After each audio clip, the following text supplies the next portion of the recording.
Welcome to Music History Monday for October 10th, 2022.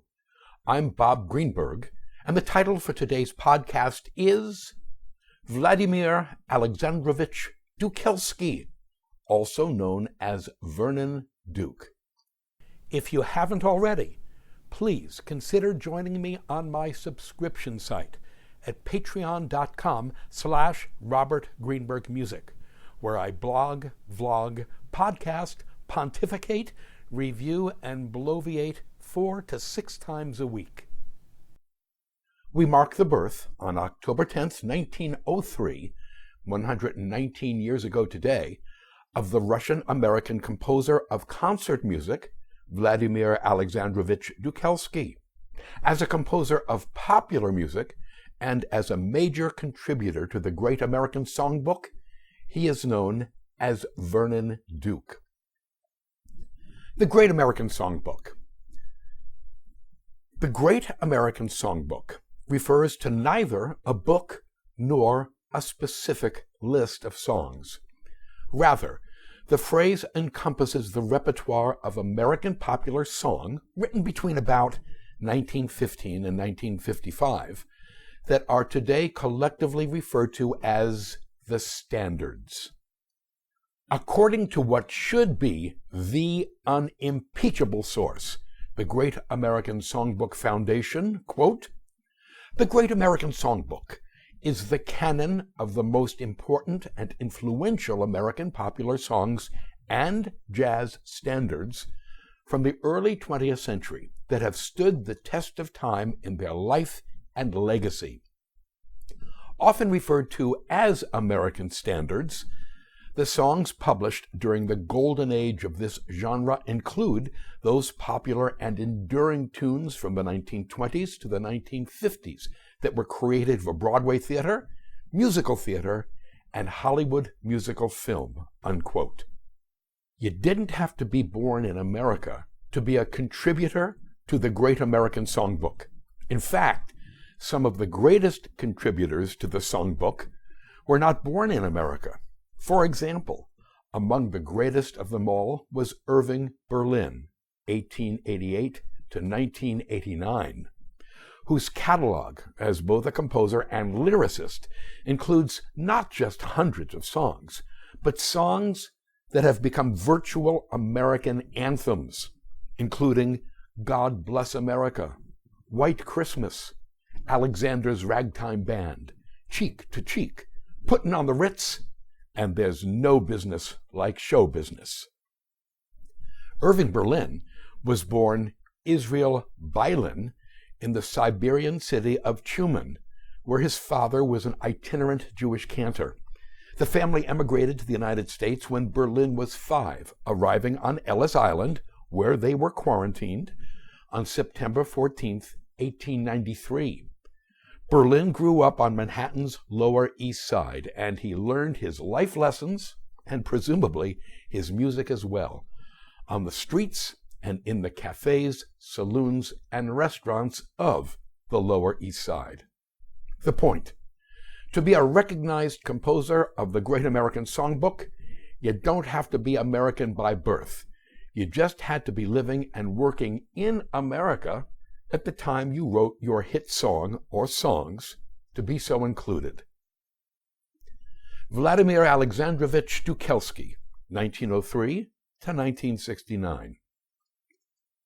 Dukelsky was born on October 10th, 1903, 119 years ago today, in the Belarusian town of Parafianovo, near Minsk, in what was then the Russian Empire.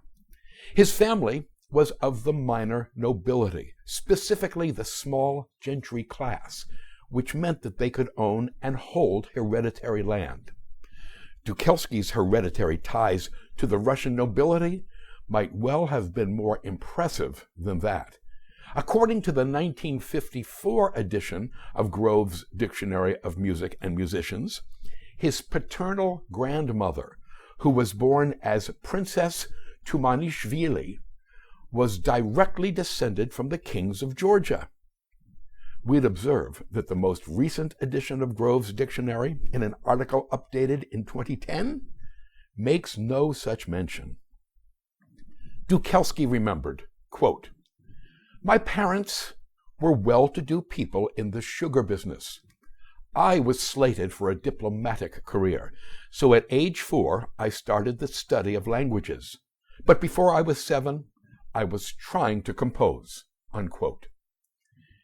At the crazy tender age of 8, the young Vlad had completed a 14-act opera. Bless them, the grown-ups around the boy saw what was doing and decided that he should be studying music.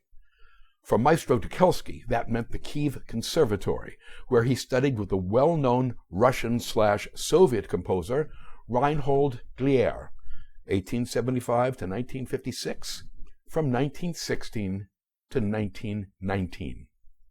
And then, in 1919, everything fell apart for the Dukelsky family. Russia's new communist overlords were not well disposed to families of the nobility, be they of the small gentry class or related to the Tumanishvili dynasty of Georgia. It was in 1919, during the midst of the Russian Civil War, which ran from 1917 to 1923 and took at least 10 million lives, the vast majority of them being civilians, that the Dukelsky family pulled up stakes and ran for their lives. The Dukelskys landed in Constantinople, today Istanbul, where young Vladimir experienced what was, by his own admission, his eureka moment. It was there, in Constantinople, that the 17-year-old Dukelsky, while putting together concerts for the local Young Men's Christian Association, the YMCA, came across the sheet music for George Gershwin's song Swanee, with lyrics by Irving Caesar. Written in 1919 and published in 1920, the song was literally hot off the presses. A link is attached to Al Jolson's famous 1920 recording of Swanee. For our information, George Gershwin, 1898 to 1937, wrote Swanee when he was 21 years old.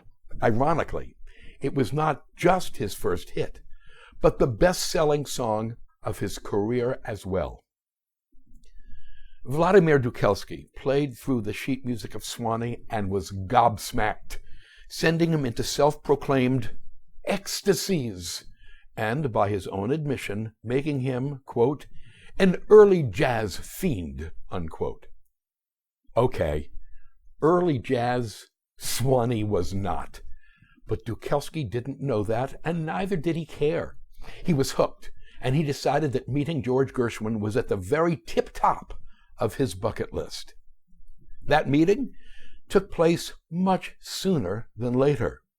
In 1921, the Dukelsky family acquired what was, for them, the golden tickets, American visas. Traveling in steerage on the SS King Alexander, the family were processed at Ellis Island before being released onto the presumably gold-paved streets of the Lower East Side of Manhattan. Vladimir Dukelsky wasted no time in seeking out George Gershwin, and by 1922 they were, so he told it, quote, "inseparable. George was my earliest musical idol," unquote.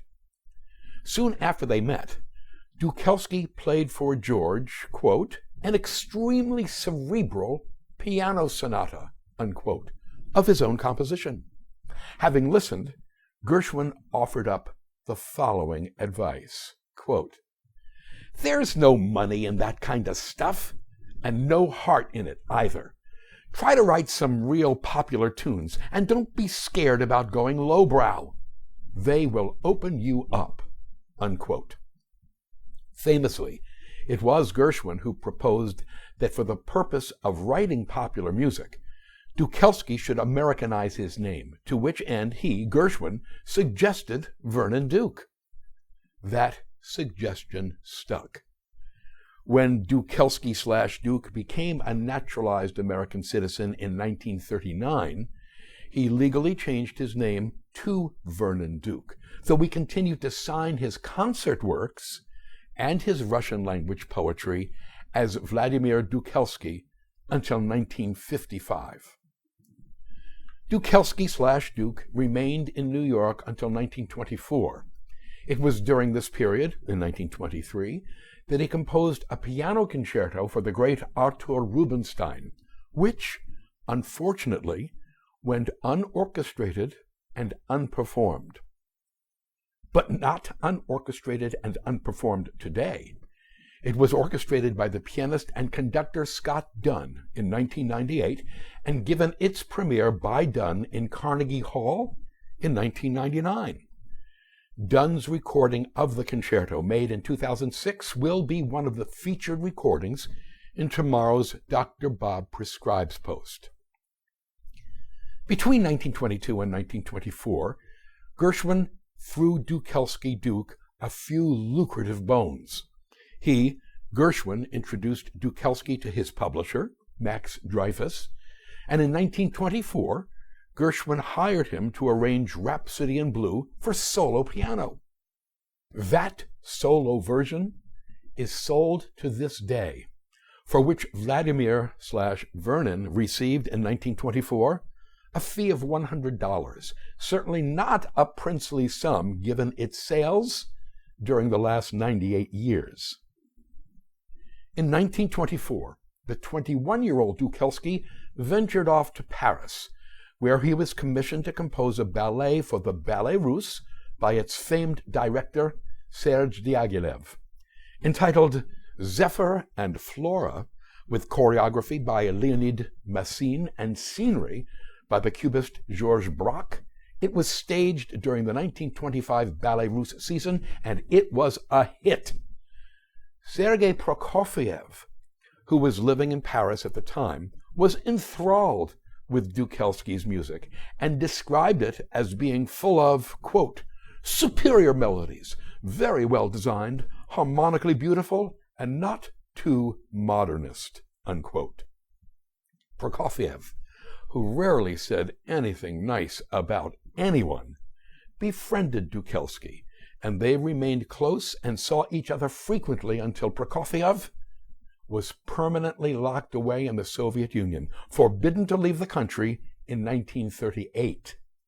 Vladimir Dukelsky/Vernon Duke thus became the only person on the planet who was besties with both George Gershwin and Sergei Prokofiev. He called them his, quote, two best and most cherished friends in music, unquote. Dukelsky wrote about the similarities of these two seemingly different men and musicians. Quote, both were endowed with exceptional pianistic gifts. Both were blessed with a great gift for melody, the essential trademark of every first-rate composer. Both appealed strongly to the people's imaginations. Both had pronounced nationalist traits without a trace of chauvinism. Gershwin was as genuinely American, although of Russian antecedents, as Prokofiev was profoundly Russian. Neither practiced the synthetic art of pastiche, meaning here using pre-existing music in their own work.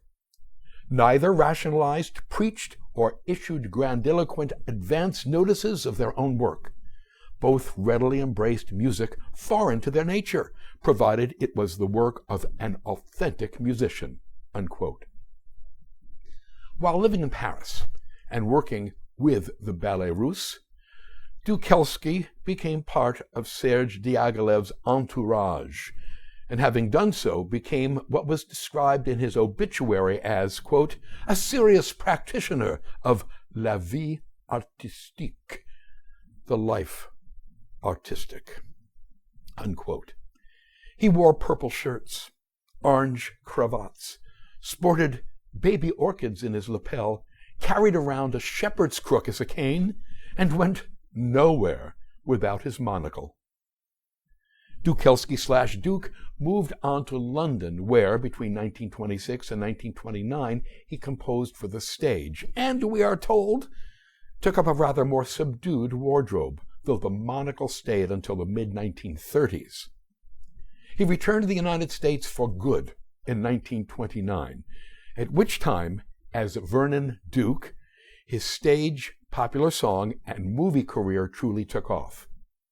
We will pick up the story from here in tomorrow's Dr. Bob Prescribes post. Until then, thank you. To sample and download one or all of my many courses on subjects musical produced by the Great Courses / The Teaching Company, please visit my website at robertgreenbergmusic.com.